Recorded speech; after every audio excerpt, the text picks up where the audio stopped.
বাদুড় একমাত্র মেরু অঞ্চল ছাড়া পৃথিবীর প্রায় সব জায়গাতেই বাদুড় দেখতে পাওয়া যায়। বাদুড়ই একমাত্র স্তন্যপায়ী প্রাণী যারা পাখির মতো উড়তে পারে। এদের দেহ কোমল লোমে ঢাকা আর ডানাগুলো মসৃণ চামড়া দিয়ে তৈরি। এদের ডানা 6 ইঞ্চি থেকে 6 ফুট পর্যন্ত হয়ে থাকে। বাদুড়ের গন্ধ ও শব্দের বোধ তীব্র।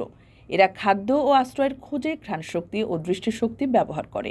এরা প্রতিধ্বনি ভিত্তিক স্থান নির্ণয় পদ্ধতি কাজে লাগায়। প্রাণী জগতে প্রতিধ্বনি ভিত্তিক স্থান নির্ণয় একটি অনন্য ঘটনা। বাদুড় মুখ ও নাকের মাধ্যমে উচ্চ ফ্রিকোয়েন্সির শব্দ তরঙ্গ তৈরি করে। এই তরঙ্গমালার শিকার বা প্রতিবন্ধকে আঘাত করলে প্রতিধ্বনি ফেরত আসে এবং সেগুলো বাদুড়ের কানে ধরা পড়ে। বাদুড় বেশ দ্রুত উড়তে পারে। উড়তে উড়তেই এরা পোকামাকড় ধরতে পারে। অনেকে মনে করেন বাদুড়েরা অন্ধ। বাস্তবে কিন্তু এরা মোটেও অন্ধ নয়। বাদুড়েরা যে গুহাতে থাকে সেখানে লাখ লাখ বাদুড় একসাথে থাকতে পারে, কিন্তু উড়তে উড়তে একটি বাদুড় কখনো আরেকটি বাদুড়ের ওপর হুমড়ি খেয়ে পড়ে না। এরা অন্ধকার কিংবা নির্জন গোলাঘরে ঘুমায়।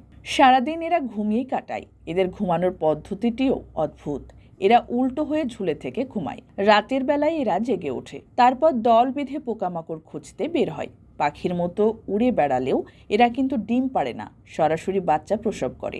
বেশিরভাগ বাদুড় পোকামাকড়, ফলমূল আর মাছ খেয়ে জীবন ধারণ করে। এক প্রজাতির বাদুড় শুধু রক্ত খায়। এই বাদুড়ের নাম ভ্যাম্পায়ার। ভ্যাম্পায়ার বাদুড় মধ্য ও দক্ষিণ আমেরিকায় বাস করে। এদের শরীরের দৈর্ঘ্য 4 ইঞ্চি আর ডানার বিস্তার 12 ইঞ্চি। ভ্যাম্পায়ার বাদুড়ের সামনের দাঁতগুলো সূচোর মতো তীক্ষ্ণ।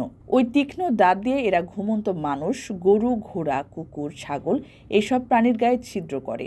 শিকারীর শরীরে এরা এমন শান্তভাবে দাঁত বসায় যে আক্রান্ত প্রাণীটি কোনো ব্যথা বা যন্ত্রণা অনুভব করে না। তারপর এরা এদের নলাকার জিহ্বা দিয়ে রক্ত চুষে মুখের মধ্যে নিয়ে নেয়। ভ্যাম্পায়ার বাদুড়ের প্রতি রাতে 30 গ্রাম রক্ত খাওয়ার প্রয়োজন হয়। ভ্যাম্পায়ার বাদুড় জলাতঙ্ক রোগের বাহক বলে এদের ভয়ানক প্রাণী হিসেবে গণ্য করা হয়ে থাকে।